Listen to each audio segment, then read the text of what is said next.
વ્યાસજીનું સુખદેવજીના પૂછવાથી તેમને કાળનું સ્વરૂપ તથા સૃષ્ટિની ઉત્પત્તિ કહેવી. યુધિષ્ઠિરે પૂછ્યું, પિતામહ, હવે હું એ જાણવા ચાહું છું કે સંપૂર્ણ ભૂતોની ઉત્પત્તિ શેમાંથી થઈ છે, તેમનો લય ક્યાં થાય છે, પરમાર્થની પ્રાપ્તિ માટે કોનું ધ્યાન અને કોનું અનુષ્ઠાન કરવું જોઈએ, કાળનું સ્વરૂપ શું છે અને ભિન્ન ભિન્ન યુગોમાં મનુષ્યનું આયુષ્ય કેટલું હોય છે.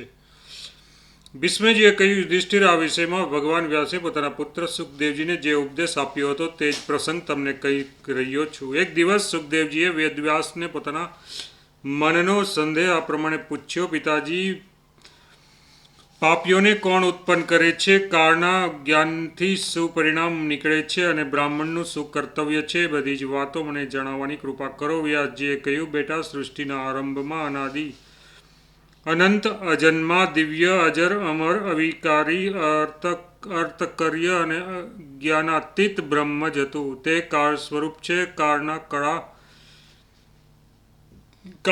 કળા કાષ્ટા વગેરે જેટલા ભેદ છે તે બધા જ તેમના અવયવો છે. મહર્ષિઓએ 15 નિમિષની કાષ્ટ, 30 કાષ્ટની એક કળા, 30 કળા, 3 કાષ્ટનું એક મુહૂર્ત તથા 30 મુહૂર્તના એક રાત દિવસ માન્યા છે.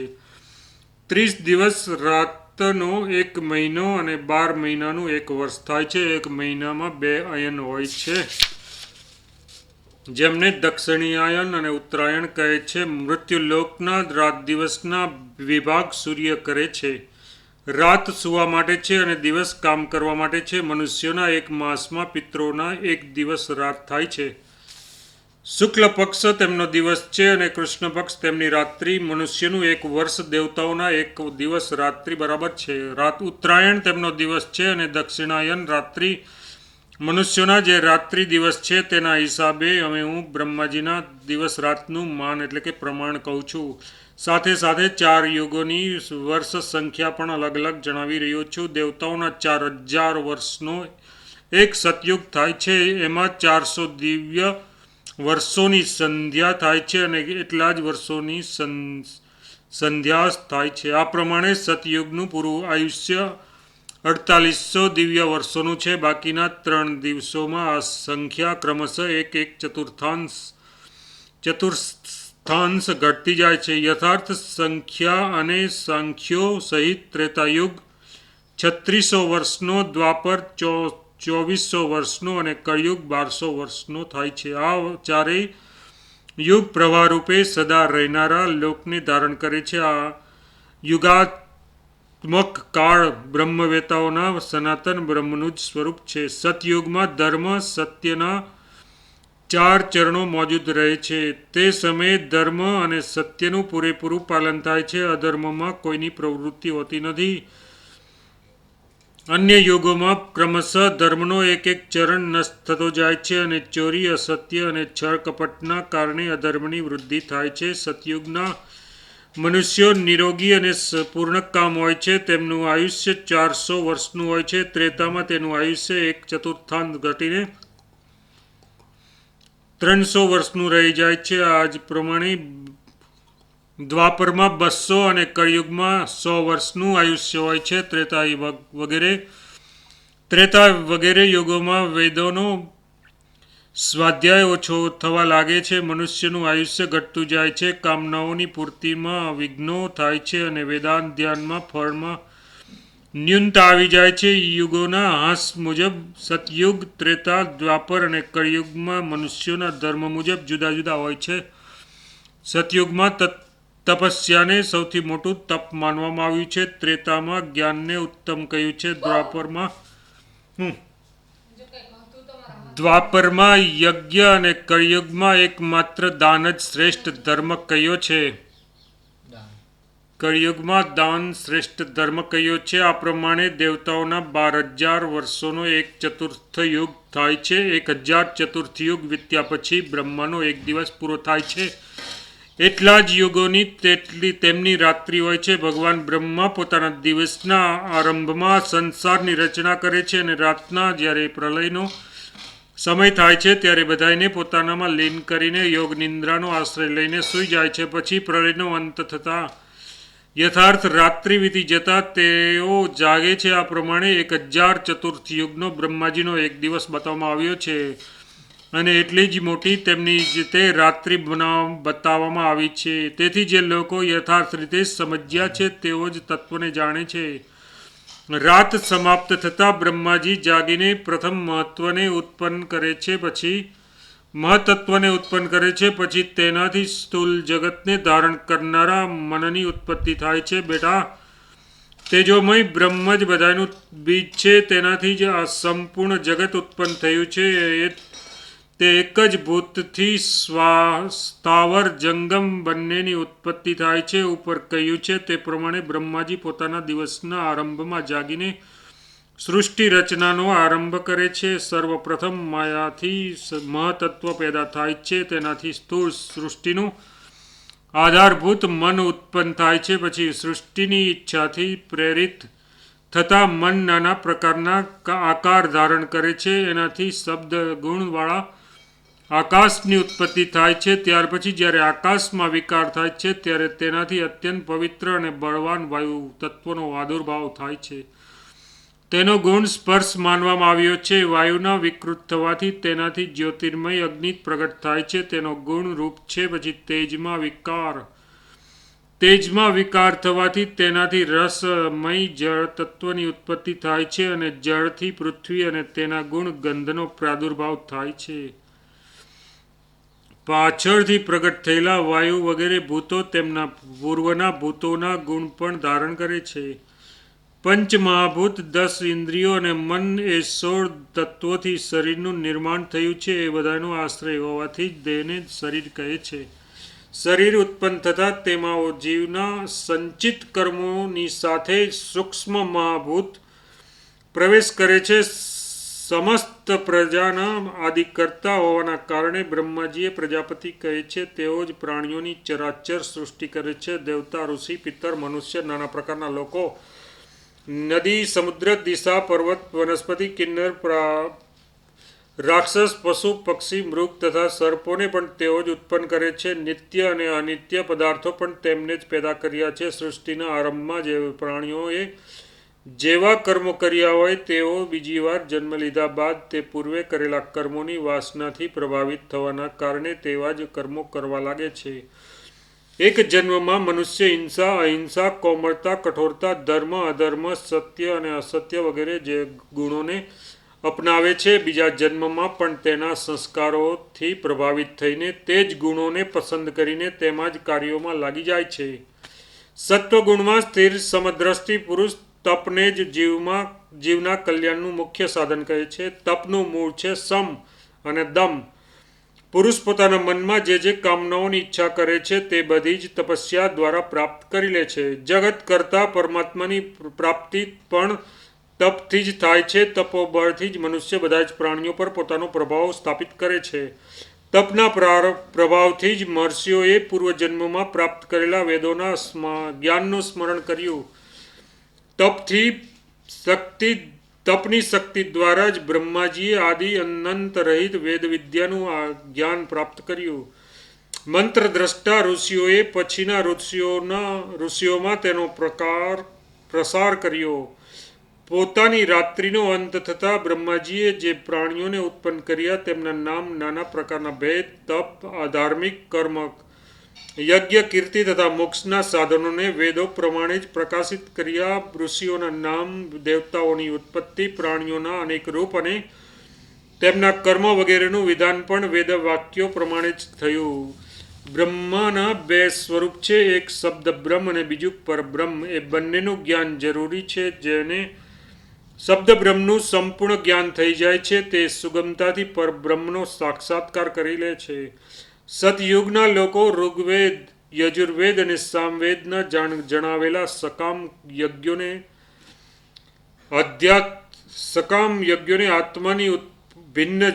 આત્માથી ભિન્ન જોઈને ધ્યાન યોગ રૂપી તપનું અનુષ્ઠાન કરતા હતા. ત્યાર પછી ત્રેતામાં જે મહાશક્તિશાળી પુરુષો ઉત્પન્ન થયા તેમને સંપૂર્ણ ચરાચર જગતની નિયમમાં રાખ્યું. તે સમયે વેદાધ્યાન, યજ્ઞાનુષ્ઠાન અને વર્ણાશ્રમ ધર્મના પાલનની સુંદર વ્યવસ્થા હતી. પરંતુ દ્વાપરમાં આયુષ્યની મર્યાદાને કારણે લોકોમાં ઉપયુક્ત વાતોની કમી આવવા લાગી. કળિયુગ આવ્યા પછી તો વેદોનું ક્યાંક દર્શન થાય છે અને ક્યાંક થતું નથી. તે સમયે અધર્મથી પીડિત થઈને વૃક્ષ યજ્ઞો અને વેદો લુપ્ત થઈ જાય છે. બેટા, આ પ્રમાણે તમારા પ્રશ્ન અનુસાર મેં સૃષ્ટિ, કાળ, કર્મ, વેદ અને કર્મફળનું વગેરેની થોડી વાતો જણાવી છે.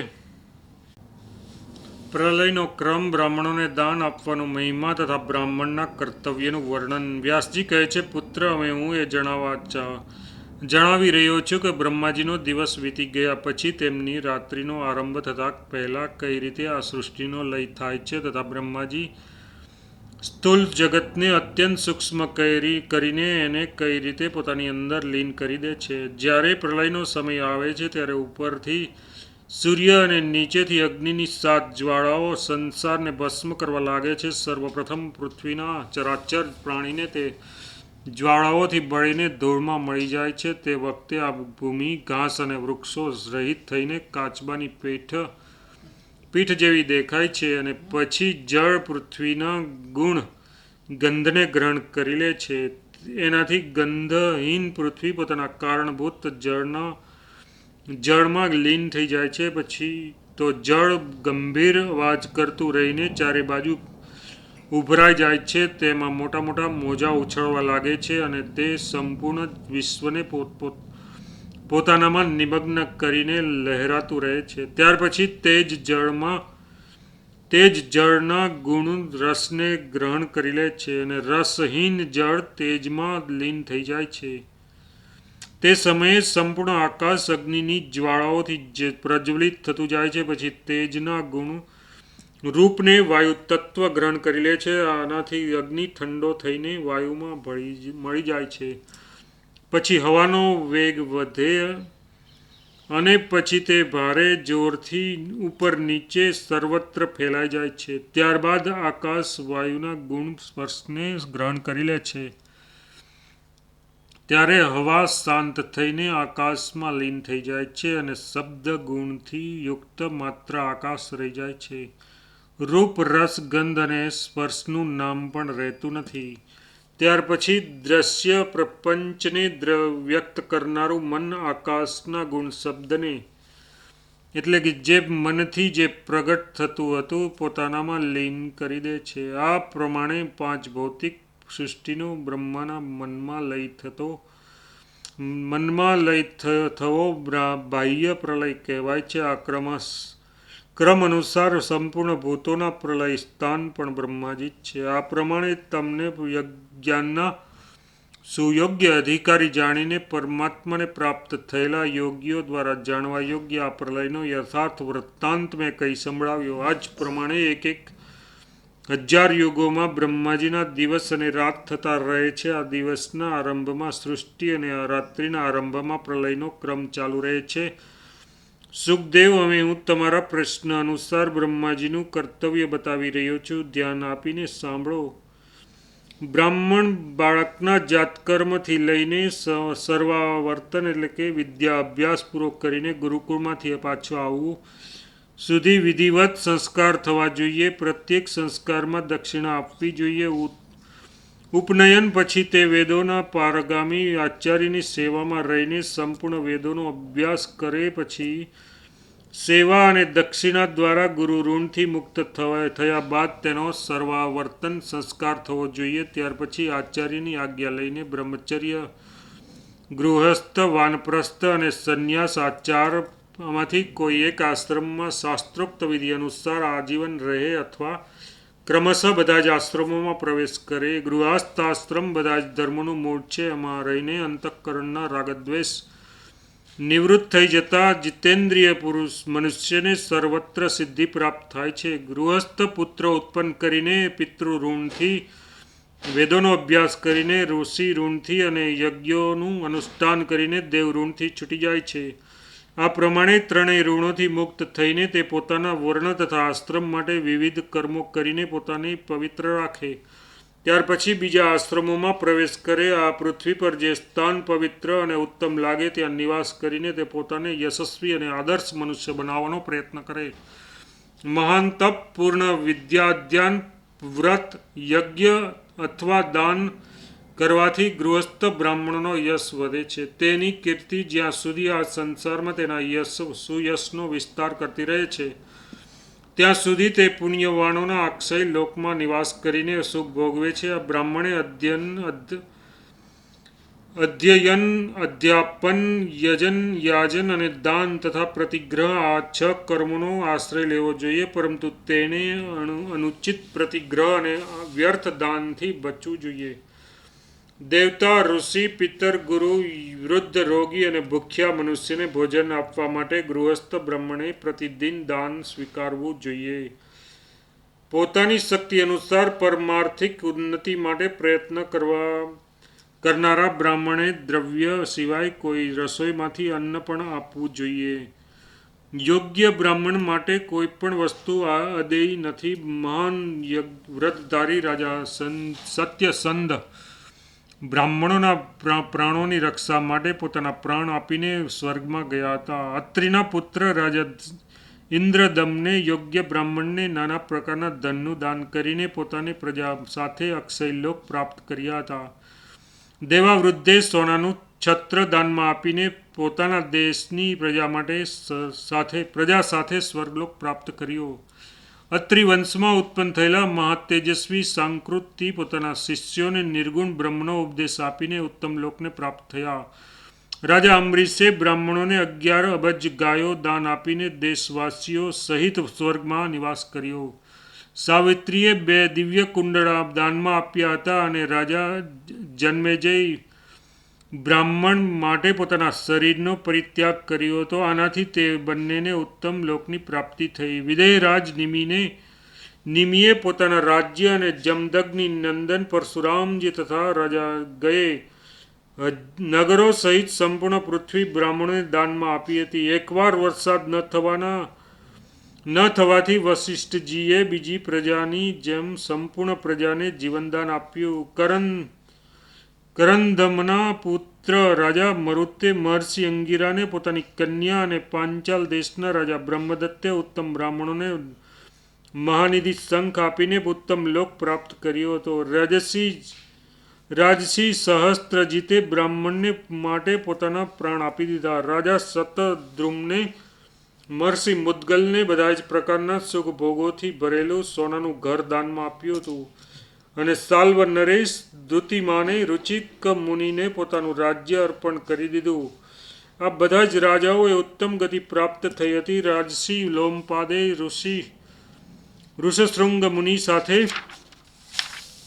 શાંતા નામની એક પોતાની કન્યા પરણાવી દીધી અને રાજા મદિરાસ્વે પણ હિરણ્યહસ્ત ઋષિને પોતાની પુત્રી અર્પણ કરી દીધી હતી. તેથી એ બંનેને તમામ પ્રકારની કામનાઓને પૂર્ણ કરનાર ઉત્તમ લોક પ્રાપ્ત થયા. રાજા પ્રસેનજીતે વાછરડા સહિત 1,00,000 ગાયોનું દાન કરીને ઉત્તમ ગતિ પ્રાપ્ત કરી હતી. આ બીજા પણ અનેક જીતેન્દ્રિય મહાપુરુષો દાન અને તપ દ્વારા સ્વર્ગને પ્રાપ્ત થઈ ચૂક્યા છે. જ્યાં સુધી આ પૃથ્વી રહેશે ત્યાં સુધી તેમની કીર્તિ આ સંસારમાં કાયમ રહેશે. બ્રાહ્મણે ઋક, સામ, યજુર એ 3 વેદોનો તથા વેદાંગોનો અભ્યાસ કરવો જોઈએ. જે બ્રાહ્મણો વેદાધ્યાનમાં પ્રવીણ, આધ્યાત્મ જ્ઞાનમાં કુશળ તથા સત્વગુણનું અવલંબન કરનારા છે તેઓ જ મહાભાગ ઉત્પત્તિ અને પ્રલયના તત્વને પ્રત્યક્ષની જેમ જુએ છે. ધર્મને અનુકૂળ જીવન વિતાવવું એ જ બ્રાહ્મણ માટે ઉચિત છે. તે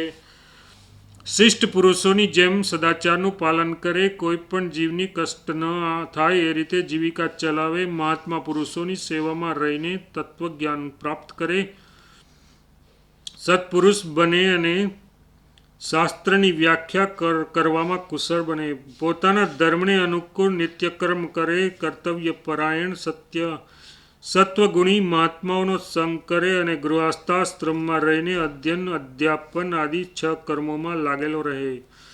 આવું આચરણ કરનારા જ ઉત્તમ બ્રાહ્મણ છે. ગૃહસ્થ બ્રાહ્મણે સદા શ્રદ્ધાપૂર્વક પંચ મહાયજ્ઞો દ્વારા પરમાત્માનું પૂજન કરવું જ જોઈએ. તે સદા ધૈર્ય ધારણ કરે, પ્રમાદથી બચે, મન અને ઇન્દ્રિયોને કાબૂમાં રાખે, ધર્માત્મા બને, આત્મજ્ઞાન તત્વનું જ્ઞાન પ્રાપ્ત કરે અને હર્ષ મદ તથા ક્રોધને વશ ન થાય. આવા બ્રાહ્મણને કદી દુઃખ ભોગવવું પડતું નથી. અધ્યયન યજ્ઞ દાન તપ લજ્જા સરળતા અને ઇન્દ્રિય સંયમથી તે પોતાના તેજને વધારે અને પાપને નષ્ટ કરે. આ પ્રમાણે પાપોને કોઈ ધોઈ નાખીને પોતાની મેઘા શક્તિને જાગૃત કરે તથા મિતાહારી અને જીતેન્દ્રિય થઈને બ્રહ્મપદને પામવાની ઈચ્છા કરે. અગ્નિ બ્રાહ્મણ અને દેવતાઓને પ્રણામ કરે, કટુ ભાષણ ન કરે અને હિંસા ન કરે. આ બ્રાહ્મણના પરાગત કર્તવ્ય છે. કર્મોના તત્વને જાણીને તેમની અનુષ્ઠાન કરવાની અવશ્ય સિદ્ધિ પ્રાપ્ત થાય છે. એ વાતને ભૂલવી જોઈએ નહીં કે પ્રજા એક વાતને ભૂલવી જોઈએ નહીં કે પ્રાણીઓને અત્યંત મોહમાં નાખનારા કાળ સદા આક્રમણ કરવા માટે તૈયાર ઊભો છે. બુદ્ધિમાન અને ધીર મનુષ્યો જ્ઞાનમયી નૌકા વડે સંસાર સાગરથી પાર થઈ જાય છે. કેમ કે તેઓ ગુણ અને દોષોનો વિચાર કરીને ગુણોનું ગ્રહણ અને દોષોનો પરિત્યાગ કરે છે. પરંતુ કામનાઓમાં આસક્ત ચંચળ ચિત્ત મંદ બુદ્ધિ અને અજ્ઞાની પુરુષો સંદેહમાં પડી જવાના કારણે આ સંસાર સાગરને પાર કરી શકતા નથી. તેઓ હિંમત હારીને બેસી જાય છે. તેથી આગળ વધી શકતા નથી. તેમની બુદ્ધિમાને ભવસાગરથી પાર ઉતરવાનો અવશ્ય પ્રયત્ન કરવો જોઈએ.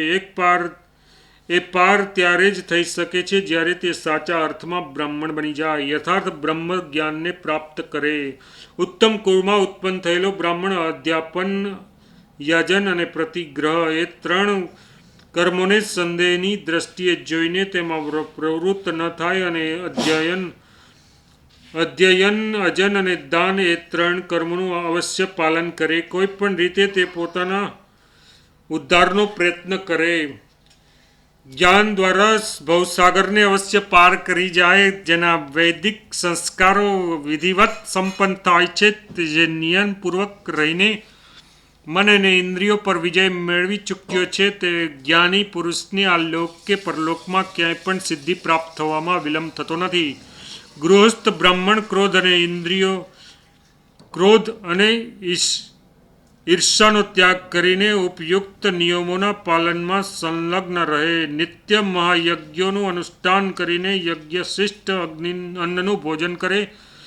સત્પુરુષોના ધર્મ અને શિષ્ટાચારનું પાલન કરે. એવી આજીવિકા પસંદ કરે જેથી બીજા લોકોને કષ્ટ ન થાય તથા સંસારમાં નિંદા ન થાય. બ્રાહ્મણે વેદોનું જ્ઞાન, તત્વજ્ઞાન અને સદાચાર અપનાવવો તથા ચતુર થવું. જે પોતાના ધર્મ પ્રમાણે કાર્ય કરનારો, શ્રદ્ધાળુ અને ધર્મ અધર્મના તત્વને જાણનારો હોય છે, તે બધા જ દુઃખોથી પાર થઈ જાય છે. ધૈર્ય, અપ્રમાદ, ઇન્દ્રિય સંયમ અને આત્મજ્ઞાન પ્રાપ્ત કરવું તથા હર્ષ, મદ અને ક્રોધનો ત્યાગ કરવો એ બ્રાહ્મણનો પ્રાચીન ધર્મ છે. જ્ઞાનવાન થઈને કર્મનું અનુષ્ઠાન કરવાથી તેને સર્વત્ર સિદ્ધિ પ્રાપ્ત થાય છે.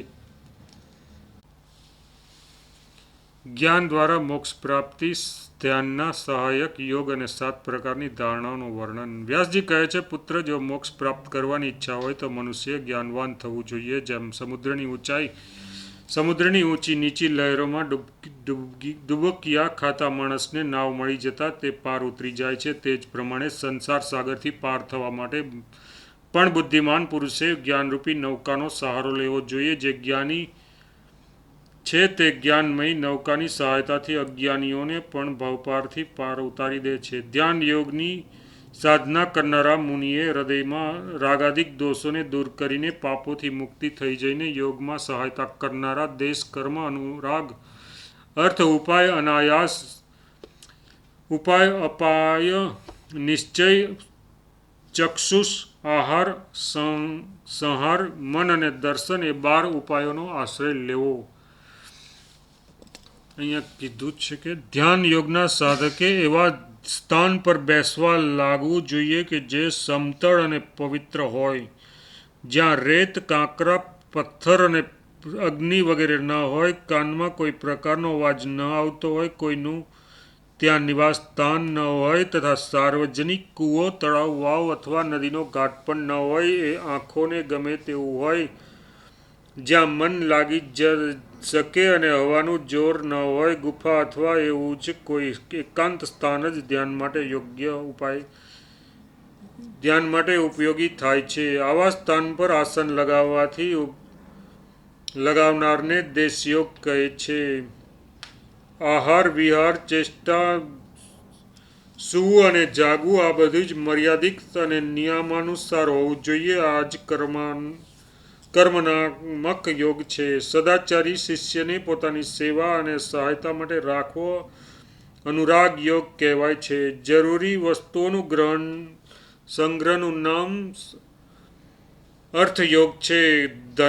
ધ્યાનને ઉપયોગી આસનમાં બેસવું ઉપાય યોગ છે. સંસારના વિષયો અને સગા સંબંધીઓ પ્રત્યે આસક્તિ તથા મમતા હટાવી લેવાને અપાય યોગ કહે છે. ગુરુ અને વેદશાસ્ત્રના વચનો પર વિશ્વાસ રાખવાનું નામ નિશ્ચય યોગ છે. ચક્ષુ વગેરે ઇન્દ્રિયોને વશમાં રાખવી ચક્ષુયોગ છે. શુદ્ધ અને સાત્વિક ભોજનનું નામ છે આહાર યોગ. વિષયો પ્રત્યે થનારી સ્વાભાવિક પ્રવૃત્તિને રોકવી સંહાર યોગ કહેવાય છે. મનના સંકલ્પ વિકલ્પોને શાંત કરવાનો પ્રયત્ન મનોયોગ છે. જન્મ, મૃત્યુ, જરા અને રોગ આદિ થતા જે અપાર કષ્ટ થાય છે તેના પર વિચાર કરીને વિરક્ત થવાનું નામ દર્શન યોગ છે. જેને યોગ દ્વારા સિદ્ધિ પ્રાપ્ત કરવી હોય તેણે આ 12 યોગોને અવશ્ય સિદ્ધ કરી લેવા જોઈએ. જેની ઉત્તમ જ્ઞાન એટલે કે મોક્ષ પ્રાપ્ત કરવાની ઈચ્છા હોય તેણે બુદ્ધિ દ્વારા મન અને વાણીને જીતવા જોઈએ. મનુષ્ય શૂરવીર હોય અથવા દુઃખી તે આ પ્રકારની સાધનાથી ઘડપણ અને મૃત્યુરૂપી દુર્ગમ સમુદ્રને પાર થઈ જાય છે. ઉપર જણાવ્યા પ્રમાણે યોગમાં પ્રવૃત્ત થયેલા પુરુષને જો બ્રહ્મજ્ઞાનની ઈચ્છા હોય તો તે વૈદિક કર્મફળોની સીમાને પણ ઓળંગી જાય છે. અક્ષર બ્રહ્મને પ્રાપ્ત કરવાની અભિલાષા ધરાવતા પુરુષને જે રીતે શીઘ્ર સફળતા મળી શકે છે તે ઉપાય હું જણાવું છું. કોઈ એક વિષયમાં ચિત્તને સ્થાપિત કરવાનું નામ છે ધારણા. આ ધારણાનો 7 પ્રકારની હોય છે. ધારણાની વાત થાય છે. શરીરની અંદર ક્રમશઃ પૃથ્વી, જળ, તેજ, વાયુ, આકાશ અને અવ્યક્ત અને અહંકાર એ 7 તત્વોનું ચિંતન કરવામાં આવે છે. આ જ 7 પ્રકારની ધારણાઓ છે. આને આ પ્રમાણે સમજવી જોઈએ. પગથી લઈને ઘૂંટણો સુધી પૃથ્વીનું સ્થાન સમજીને તેના પૃથ્વીની ધારણા કરવી જોઈએ.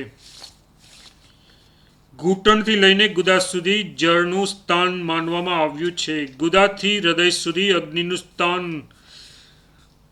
હૃદયથી બંને ભ્રુકુટીઓની મધ્ય ભાગ વાયુનું સ્થાન છે અને ભ્રુકુટીથી માથા સુધી આકાશ માનવામાં આવ્યું છે. જળ વગેરેના સ્થાનમાં તે તત્વની ધારણા કરવી જોઈએ. આની વિધિ આ પ્રમાણે છે. પૃથ્વી યથાર્થ પગથી ઘૂંટણ સુધીના ભાગમાં ભાવના દ્વારા પ્રણવ સહિત લમ બીજ વાયુ દેવતાની સ્થાપના કરીને 4 મુખવાળા સૃષ્ટિકર્તા બ્રહ્માજીનું ધ્યાન કરવું. 5 ઘડી સુધી આ પ્રમાણે ધારણા કરવાથી પૃથ્વી તત્વ પર વિજય પ્રાપ્ત થાય છે. એ જ રીતે જળના સ્થાનમાં પ્રણવ સહિત વમ બીજ વડે વાયુ દેવતાને સ્થાપિત કરીને ધ્યાનમાં જોવું કે ત્યાં 4 ભુજાવાળા ભગવાન નારાયણ બિરાજમાન છે. તેમના શુદ્ધ સ્ફટિક જેવા નિર્મળ શ્રી વિગ્રહ પર પિત્તાંબર શોભી રહ્યું છે. તેઓ સાધક તરફ જોઈને મંદ મંદ મુસ્કાઈ રહ્યા છે. બહુ જ સુંદર ઝાંખી છે. 5 ઘડી સુધી આ પ્રમાણે ધારણા કરવાથી બધા જ પ્રકારના રોગ નષ્ટ થઈ જાય છે. અગ્નિના સ્થાનમાં પણ પ્રણવ તથા રમ બીજ સહિત વાયુ દેવતાની સ્થાપના કરીને ત્યાં આ પ્રમાણે ધ્યાન કરવું. મધ્યાહન કાળમાં સૂર્ય જેવા અત્યંત તેજસ્વી ત્રિનેત્રધારી વરદાન ભગવાન શંકર સામે ઊભા છે. તેમના સંપૂર્ણ અંગોમાં વિભૂતિ શોભી રહી છે. તેઓ અત્યંત પ્રસન્ન દેખાય છે. આ ધારણા 5 ઘડી સુધી સિદ્ધ થઈ જાય તો અગ્નિથી બળવાનો ભય રહેતો નથી. વાયુના સ્થાન યથાર્થ હૃદયથી ભૂમધ્ય સુધીના ભાગમાં પૂર્વવત ભાવના દ્વારા જ પ્રણવયુક્ત યમ બીજ અને વાયુ દેવતાની સ્થાપના કરીને તેમાં પણ અગ્નિ તત્વની જેમ ભગવાન શંકરનું ધ્યાન કરવું. આ ધારણા સિદ્ધ થતા વાયુની જેમ આકાશમાં વિચરવાની શક્તિ પ્રાપ્ત થઈ જાય છે. આકાશ તત્વના સ્થાનમાં પણ પ્રણવયુક્ત હમ બીજ સાથે વાયુ દેવતાની પ્રતિષ્ઠા કરીને તેમાં આકાશ જેવા નિરાકાર ભગવાન સદાશિવનું બિંદુ રૂપે ચિંતન કરવું. અવ્યક્તની ધારણામાં નાદનું ચિંતન કરવામાં આવે છે. અહંકારની ધારણામાં સ્થૂળ દેહની આસક્તિનો પરિત્યાગ કરીને હું આ જ સંપૂર્ણ વિશ્વ છું આવી ભાવના કરવામાં આવે છે. આ પછી યોગીએ તત્વનો સાક્ષાત્કાર થાય છે. સાધકે મૌન થઈને નિયમોનું પાલન કરતા રહીને આમનો અભ્યાસ કરવો જોઈએ. દૂર અને સમીપમાં ભેદથી 7 જ અવાંતર ધારણાઓ પણ હોય છે. તેમને પ્રધારણા કહે છે. ચંદ્ર, સૂર્ય, ધ્રુવ મંડળ વગેરેની ધારણા દૂરસ્થ છે અને નાસાગ્ર, ભૂમધ્ય, કંઠકૂપ વગેરેની ધારણા સમીપસ્થ છે. આ ધારણાઓ દ્વારા ક્રમશઃ પૃથ્વી, જળ, તેજ, વાયુ અને આકાશ અવ્યક્ત તથા અહંકારના ઐશ્વર્યની પ્રાપ્તિ થાય છે. હવે યોગાભ્યાસમાં પ્રવૃત્ત થયેલા યોગીના થોડા અનુભવોનું વર્ણન કરું છું તથા ધારણાપૂર્વક ધ્યાન કરતી વેળાએ જે પૃથ્વી જય વગેરે સિદ્ધિઓ પ્રાપ્ત થાય છે તેમનું પણ વર્ણન કરવામાં આવે છે. સાધક જ્યારે સ્થૂળ દેહના અભિમાનથી મુક્ત થઈને ધ્યાનમાં સ્થિર થાય છે ત્યારે તે સમયે સૂક્ષ્મ દ્રષ્ટિથી યુક્ત હોવાના કારણે તેને કંઈક આ પ્રકારના રૂપ એટલે કે ચિહ્નો દેખાવા લાગે છે. પ્રારંભમાં પૃથ્વીની ધારણા કરતી વેળાએ એવું લાગે છે કે ધુમ્મસ જેવું કંઈક સૂક્ષ્મ વસ્તુ સંપૂર્ણ આકાશને આચ્છાદિત કરી રહી છે. આ અનુભવ આ પ્રમાણે થાય છે જ્યારે સાધક પગથી લઈને ઘૂંટણ સુધીના ભાગમાં જ્યારે પૃથ્વી તત્વની ધારણા કરે છે ત્યારે ધારણા સિદ્ધ થઈ જતા તે સ્થાનનો તો લય થઈ જાય છે અને ત્યાં ધુમ્મસ જેવું દેખાય છે. તે સમયે ઘૂંટણના ઉપરના ભાગ અને આકાશ ધુમ્મસથી આચ્છાદિત જેવું લાગે છે. આ સ્થિતિને પૃથ્વી પર વિજય પ્રાપ્ત થવાનું ચિહ્ન માને છે. ત્યારબાદ જ્યારે ઘૂંટણથી ઉપર વાયુ ગુદા સુધીના ભાગમાં જળ તત્વની ધારણા કરવામાં આવે છે ત્યારે તે ધુમ્મસ અને પૃથ્વીનું સ્થાન અદૃશ્ય થઈ જાય છે તથા પાયોની ઉપરનો ભાગ કલ્પાંતના સમુદ્રમાં ડૂબેલો હોય એવું લાગે છે. આ જળ તત્વમાં ભૂમિનો લય થવાનું અને જળ તત્વ પર વિજય પ્રાપ્ત થવાનું ચિહ્ન છે. આ જ પ્રમાણે ઉત્તરોત્તર ધારણાઓમાં ભૂતોનો લય થતો જાય છે અને તેમના પર વિજય મળતો જાય છે. આ પ્રથમ રૂપ છે. જ્યારે ધુમ્મસ ચાલ્યું જાય છે ત્યારે બીજા રૂપનું દર્શન થાય છે. પોતાના શરીરમાં તથા સંપૂર્ણ આકાશમાં જળનો જ વિસ્તાર જુએ છે. આ અનુભવ જળ તત્વની ધારણા વખતે થાય છે. પછી જળનો લય થઈ જતા જ્યારે તે અગ્નિ તત્વને ધારણ કરે છે ત્યારે બધે જ અગ્નિની જ્વાળાઓ દેખાય છે. આનો પણ લય થઈ જતા યોગીને આકાશમાં સર્વત્ર ફેલાયેલો વાયુનો જ અનુભવ થાય છે અને તે પોતે પણ ઊનના દોરડાની જેમ અત્યંત લઘુ અને હલકો થઈને પોતાને નિરાધાર આકાશમાં વાયુની સાથે જ સ્થિર માને છે. તે સમયે તેને તેના શરીરનો હૃદયના ઉપરનો જ ભાગ દેખાય છે. આ પ્રમાણે તેજનો સંહાર કરીને જ્યારે યોગી વાયુ પર વિજય મેળવે છે ત્યારે વાયુનું સૂક્ષ્મ રૂપ આકાશમાં લીન થઈ જાય છે અને માત્ર છિદ્રરૂપ નીલાકાશ માત્ર શેષ રહે છે. તે અવસ્થામાં બ્રહ્મભાવને પ્રાપ્ત થવાની ઈચ્છા ધરાવનારા યોગીનું ચિત્ત અત્યંત સૂક્ષ્મ થઈ જાય છે. તેને પોતાના સ્થૂળ રૂપનું લેશ પણ ભાન રહેતું નથી. આ બધા જ રૂપો એટલે કે ચિહ્નો દેખાયા પછી યોગીને જે ફળની પ્રાપ્તિ થાય છે તે સાંભળો. પાર્થિવ ઐશ્વર્યની સિદ્ધિ મળી જતા યોગીમાં સૃષ્ટિ એટલે કે સર્જન કરવાની શક્તિ આવે છે. શક્તિ આવી જાય છે. તે પ્રજાપતિની જેમ પોતાના શરીરમાંથી પ્રજાની સૃષ્ટિ એટલે કે સર્જન કરી શકે છે. જેને વાયુ તત્વ સિદ્ધ થઈ જાય છે તે કોઈની પણ સહાયતા વિના હાથ, પગ, અંગૂઠા અને આંગળી માત્રથી દબાવીને પૃથ્વીને ધ્રુજવી શકે છે. આકાશને સિદ્ધ કરનાર પુરુષ આકાશ જેવો જ થઈને સર્વત્ર વિચરે છે અને પોતાના શરીરને અદ્રશ્ય કરી શકે છે. જેનો જળ તત્વ પર અધિકાર થઈ જાય છે તે ઈચ્છા માત્રથી મોટા મોટા જળાશયોનું પાન કરી શકે છે. અગ્નિ તત્વ સિદ્ધ થઈ જતા સાધકનું શરીર એટલું તેજસ્વી બની જાય છે કે કોઈ તેની સામે આંખ ઊંચી કરીને જોઈ પણ શકતું નથી. તેને તેજની શાંત કરી દીધા બાદ જ તે દેખાય છે. અહંકારને જીતી લેતા પાંચે ભૂત સાધકના વશમાં થઈ જાય છે. પંચભૂત અને અહંકાર એ 6 તત્વોનું આત્મા છે. બુદ્ધિ તેને જીતી લીધા પછી બધા જ ઐશ્વર્યોની પ્રાપ્તિ થઈ જાય છે અને તે સમયે વિશુદ્ધ જ્ઞાન પ્રાપ્ત થઈ જાય છે. જેણે મમતા અને અહંકારનો ત્યાગ કરી દીધો છે, જે ઠંડી ગરમી વગેરે દ્વંદ્વોને સમભાવે સહે છે, જેના સંશયો દૂર થઈ ગયા છે અને જે કદી ક્રોધ કે દ્વેષ કરતો નથી, અસત્ય બોલતો નથી, કોઈના અપ્રિય વચન સાંભળીને અને માર ખાઈને પણ તેનું અહિત ઈચ્છતો નથી, આ પ્રત્યે પ્રેમભાવ મિત્રભાવ રાખે છે, જે મન વાણી અને કર્મથી કોઈ જીવને કષ્ટ આપતો નથી અને બધા જ પ્રાણીઓમાં સમભાવ રાખે છે, તે જ યોગી બ્રહ્મભાવને પ્રાપ્ત થાય છે. જે કોઈ વસ્તુની ઈચ્છા કરતો નથી, જીવન નિર્વાહ માટે જે કાંઈ મળી જાય છે તેમાં સંતોષ માને છે, જે નિર્લોભી, નિશ્ચિંત, જીતેન્દ્રિય અને પૂર્ણકામ છે, માટીના ઢેફા અને સોનાની સમાન જુએ છે, જેનામાં પ્રિય અપ્રિયનો ભેદ નથી, જે ધીર છે, નિંદા સ્તુતિનો જેના ચિત્ત પર કોઈ પ્રભાવ પડતો નથી, જે કામનાઓનો ત્યાગીને દ્રઢતાપૂર્વક બ્રહ્મચર્ય વ્રતનું પાલન કરે છે તથા કોઈ પણ જીવની હિંસા કરતો નથી, એવો જ્ઞાનવાન યોગી જ સંસારથી મુક્ત થાય છે.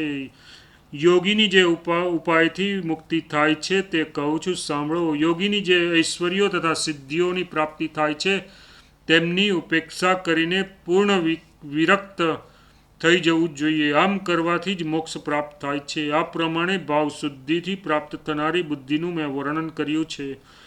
જે ઉપર જણાવ્યા પ્રમાણે સાધના કરીને દ્વંદ્વોથી રહિત થઈ જાય છે તે જ બ્રહ્મભાવને પ્રાપ્ત થાય છે.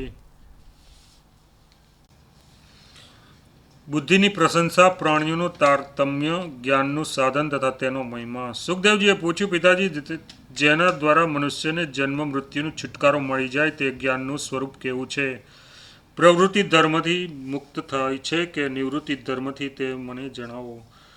વ્યાસજીએ કહ્યું, બેટા, જે બુદ્ધિમાન છે તેઓ જ રમવા માટેના સ્થાન અને રહેવા માટેના મકાન બનાવી શકે છે. તેઓ જ રોગોને ઓળખીને તેમના પર યોગ્ય રીતે દવાનો પ્રયોગ કરી શકે છે. બુદ્ધિથી જ અર્થ પ્રાપ્ત થાય છે અને બુદ્ધિ જ કલ્યાણ કરે છે. જો કે બધા જ રાજા એક સરખા જ હોય છે, પરંતુ તેમનામાં જે બુદ્ધિમાન હોય છે તે જ રાજ્યનો ઉપભોગ અને બીજા પર શાસન કરે છે.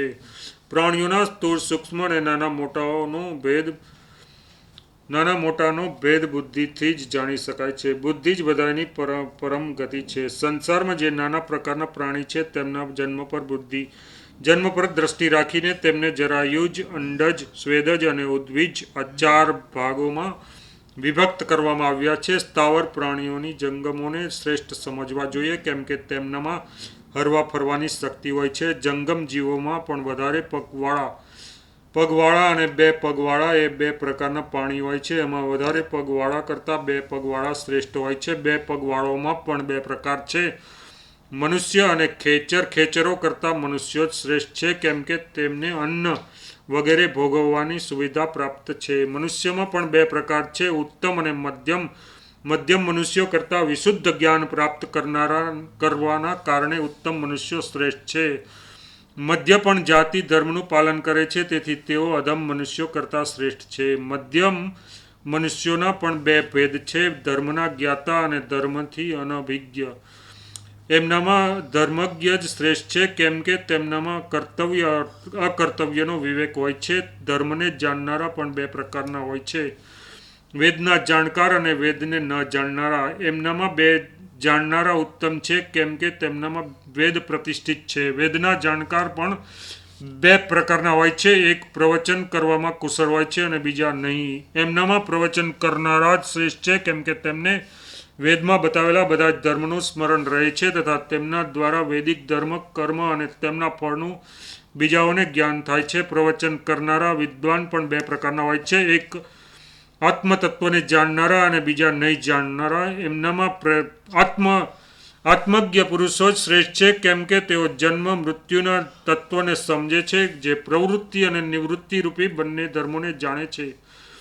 તે જ સર્વજ્ઞ, સર્વવેતા, ત્યાગી, સત્ય સંકલ્પ, સત્યવાદી, પવિત્ર અને શક્તિમાન છે, જે વેદક શાસ્ત્રનો જ્ઞાતા છે અને તત્વનો નિશ્ચય કરીને બ્રહ્મજ્ઞાનમાં સ્થિર થઈ ગયો છે. એને જ દેવતાઓ બ્રાહ્મણ માને છે. બેટા, જે લોકો જ્ઞાની થઈને બહાર અને ભીતર વ્યાપ્ત અધિયજ્ઞ એટલે કે પરમાત્મા અને અધિદેવત એટલે કે પુરુષનો સાક્ષાત્કાર કરી લે છે, તેઓ જ દેવતા છે અને તે જ દ્વિજ છે.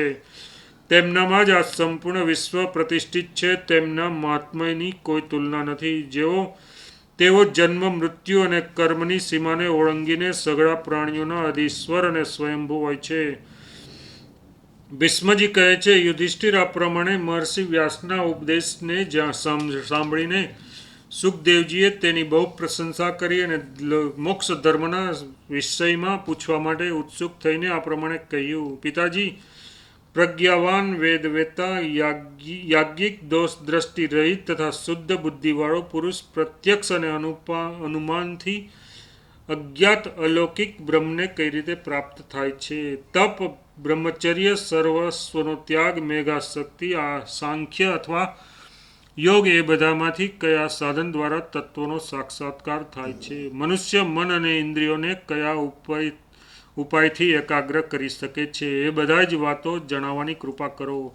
વ્યાસજીએ કહ્યું, બેટા, વિદ્યા, તપ, ઇન્દ્રિય નિગ્રહ અને સર્વસ્વનો ત્યાગ કર્યા વિના કોઈ પણ સિદ્ધિ પ્રાપ્ત કરી શકતું નથી.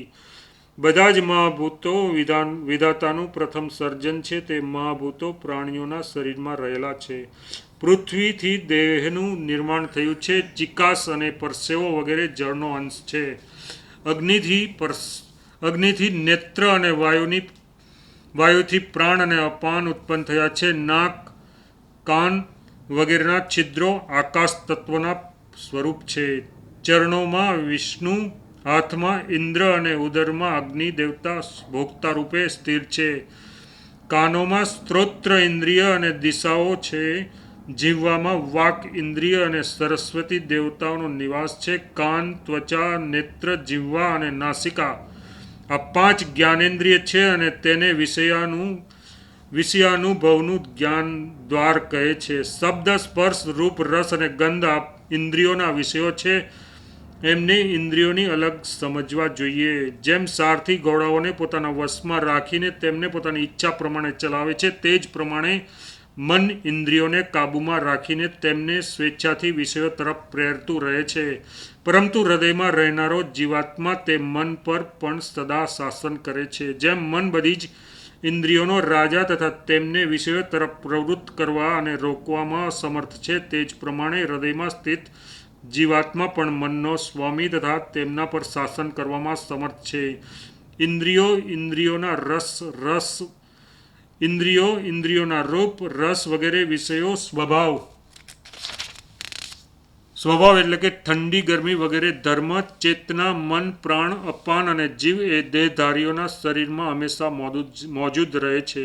આ પ્રમાણે વિદ્વાન પુરુષ 5 ઇન્દ્રિય, 5 વિષય અને 6 સ્વભાવાદિક ગુણ એ 16 તત્વોથી આકૃત પોતાના વિશુદ્ધ આત્માનો બુદ્ધિ દ્વારા અંતઃકરણમાં સાક્ષાત્કાર કરે છે. આ મહાન આત્માનું દર્શન નેત્રો અથવા સંપૂર્ણ ઇન્દ્રિયોથી થઈ શકતું નથી. આ વિશુદ્ધ મનરૂપી દીપકથી જ બુદ્ધિમાં પ્રકાશિત થાય છે. પરમાત્મા શબ્દ, સ્પર્શ, રૂપ, રસ અને ગંધ રહિત, અવિકારી તથા શરીર અને ઇન્દ્રિયોથી રહિત છે. તો પણ શરીરની ભીતર જ એનું અનુસંધાન કરવું જોઈએ. જે આ વિનાશશીલ શરીરમાં અવ્યક્ત ભાવથી સ્થિર પરમેશ્વરનો આત્મદ્રષ્ટિથી નિરંતર સાક્ષાત્કાર કરતો રહે છે, તે મૃત્યુ પછી બ્રહ્મભાવને પ્રાપ્ત થઈ જાય છે. જ્ઞાનીઓ વિદ્યા અને ઉત્તમ કુળમાં ઉત્પન્ન બ્રાહ્મણમાં તથા ગાય, હાથી, કૂતરા અને ચાંડાળમાં પણ સમદ્રષ્ટિ રાખતા હોય છે. જેનાથી આ સંપૂર્ણ જગત વ્યાપ્ત છે, તે પરમાત્મા સમસ્ત ચરાચર પ્રાણીઓની અંદર નિવાસ કરે છે. જ્યારે જીવાત્મા સંપૂર્ણ પ્રાણીઓમાં પોતાને અને પોતાનામાં સંપૂર્ણ પ્રાણીઓની સ્થિતિ જુએ છે તે સમયે તે બ્રહ્મભાવને પ્રાપ્ત થઈ જાય છે.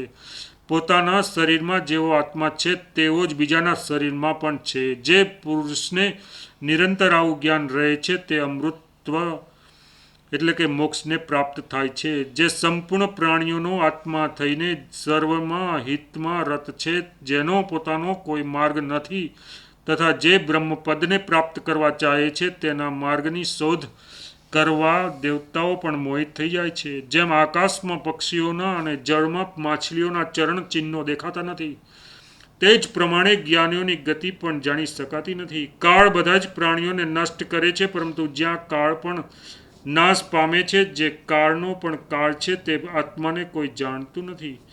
પરમાત્મા ઉપર નીચે આમ તેમ અથવા વચ્ચે નથી. તેને કોઈ એક સ્થાનથી બીજા સ્થાને જવું પડતું નથી. બધા જ લોક તેની અંદર સ્થિર છે. કોઈ પણ સ્થાન તેના સ્વરૂપની બહાર નથી. જો કોઈ ધનુષ્યથી છૂટેલા બાણની જેમ અથવા મનોવેગથી નિરંતર દોડતો રહે તો પણ જગતના કારણરૂપ તે પરમેશ્વરનો અંત પામી શકતો નથી. તે સૂક્ષ્મથી પણ અત્યંત સૂક્ષ્મ છે તથા તેનાથી વધીને સ્થૂળ પણ બીજી કોઈ વસ્તુ નથી. તેના બધી જ બાજુ હાથ પગ છે, બધી જ બાજુ નેત્ર છે, બધી જ બાજુ મસ્તક અને મુખ ને કાન છે, કેમ કે તે સંસારમાં બધાને વ્યાપ્ત કરીને સ્થિર છે. નાનામાં નાનો અને મોટામાં મોટો પણ તે જ છે. જો કે તે બધા જ પ્રાણીઓની ભીતર સ્થિર રહે છે તો પણ તેને કોઈ જોઈ શકતું નથી. અને ક્ષર અને અક્ષર ભેદથી બે પ્રકારના પુરુષ છે. સંપૂર્ણ ભૂત એટલે કે પ્રાણીનો ક્ષર વિનાશી છે અને દિવ્ય ભૂત એટલે કે પ્રાણી તો ક્ષર એટલે કે વિનાશી છે અને દિવ્ય અમૃત રૂપ ચેતન આત્મા અક્ષર એટલે કે અવિનાશી છે. હંસ નામથી જે અવિનાશી જીવાત્માનું પ્રતિપાદન કરવામાં આવ્યું છે તે કુટસ્થ અક્ષર જ છે.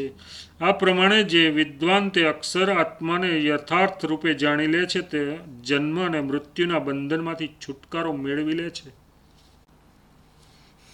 યોગથી પરમાત્માની પ્રાપ્તિનું વર્ણન. વ્યાસજી કહે છે, બેટા, તમારા પ્રશ્ન અનુસાર મેં અહીં જ્ઞાનના વિષયનું યથાર્થ વર્ણન કર્યું.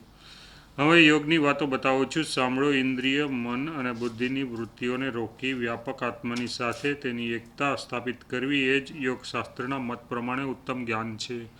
આને પ્રાપ્ત કરવા માટે યોગીએ સમ, દમ આદિ સાધનોની સંપન્ન થવું જોઈએ. તે આધ્યાત્મ શાસ્ત્રનું ચિંતન કરે, આત્મમાં જ અનુરાગ રાખે, શાસ્ત્રોના તત્વને જાણે તથા અશાસ્ત્ર વિહિત કર્મોનું નિષ્કામ ભાવે અનુષ્ઠાન કરે. કામ, ક્રોધ, લોભ, ભય અને સ્વપ્ન આ યોગના 5 દોષ છે. આ દોષોનો નાશ કરીને પોતાને યોગ્ય અધિકારી બનાવે. ત્યાર પછી ગુરુના મુખેથી તે જ્ઞાનનો ઉપદેશ ગ્રહણ કરે.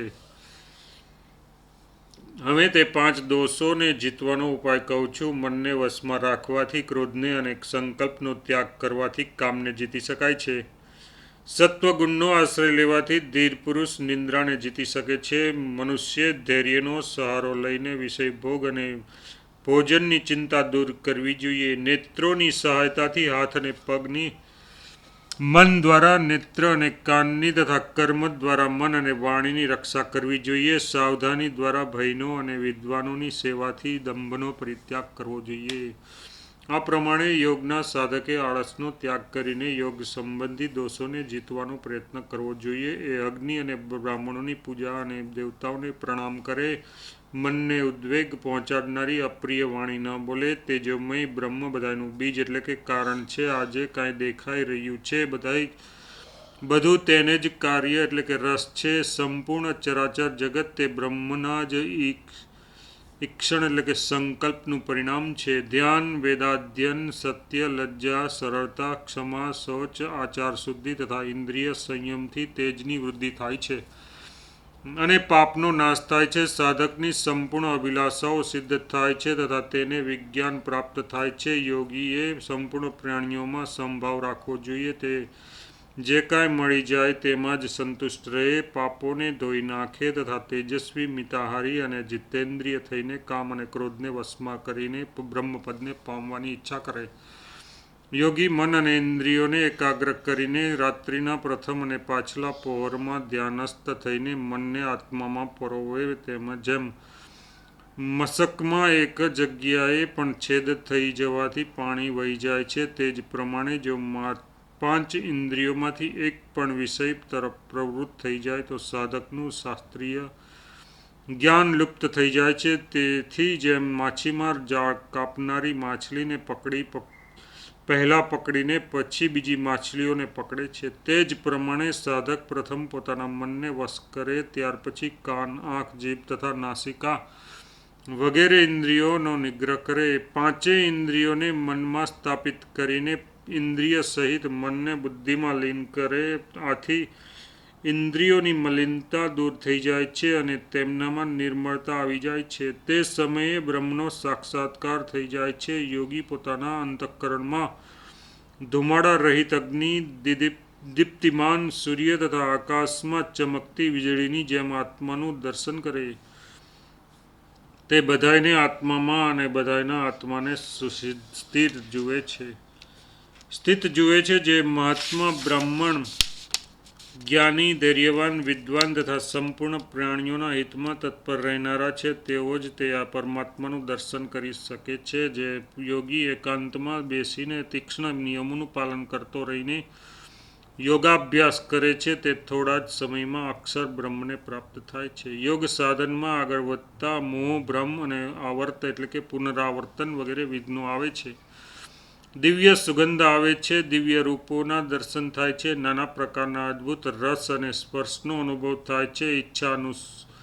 ઈચ્છાનુકૂળ ઠંડી અને ગરમી પ્રાપ્ત થાય છે. હવાની જેમ આકાશમાં ચાલવા ફરવાની શક્તિ આવી જાય છે. પ્રતિભા વધી જાય છે. દિવ્ય પદાર્થો આપમેળે ઉપસ્થિત થવા લાગે છે. આ બધી સિદ્ધિઓથી પણ યોગી ઉપેક્ષા કરી દે છે અને મનને તેમનામાંથી ખેંચીને આત્મામાં જ એકાગ્ર કરે છે, નિયમો પ્રમાણે રહે છે તથા પર્વતના શિખર પર, એકાંત પર, દેવ મંદિરમાં અથવા વૃક્ષોની આસપાસ બેસીને 3 વાર પ્રાતઃકાળે તથા રાત્રિના પ્રથમ અને છેલ્લા પહોરે યોગાભ્યાસ કરે. ધનની તૃષ્ણાવાળા મનુષ્યની જેમ હંમેશા તેની જ ચિંતા રહ્યા કરે છે, તે જ પ્રમાણે યોગનો સાધક પણ ઇન્દ્રિયોને સંયમમાં રાખીને હૃદય કમળમાં સ્થિત આત્માનું એકાગ્ર ભાવે ચિંતન કરે. મનને ઉદ્વિગ્ન થવા ન દે. જે કોઈ ઉપાયે ચંચળ મનને રોકી શકાય તે ઉપાય કરે અને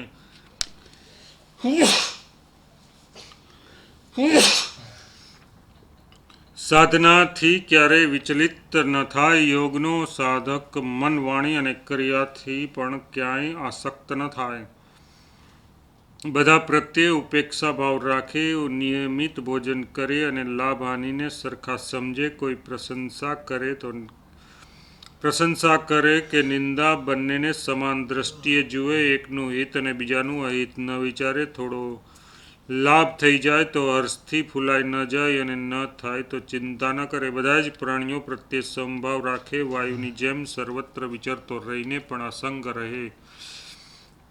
આ પ્રમાણે સ્વસ્થ ચિત્ત અને સમદર્શી રહીને 6 મહિના સુધી નિત્ય યોગાભ્યાસ કરનાર સાધુ પુરુષને બ્રહ્મનો સાક્ષાત્કાર થઈ જાય છે.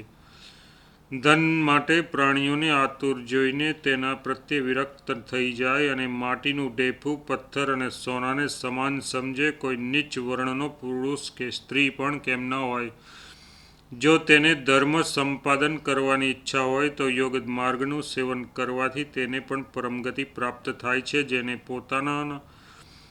જેણે પોતાના મનને વશ કરી લીધું છે તે જ અજન્મા, પુરાતન, અજર, સનાતન, નિત્ય મુક્ત, અણુથી પણ અણુ અને મહાનથી પણ મહાન આત્માનું દર્શન કરી શકે છે.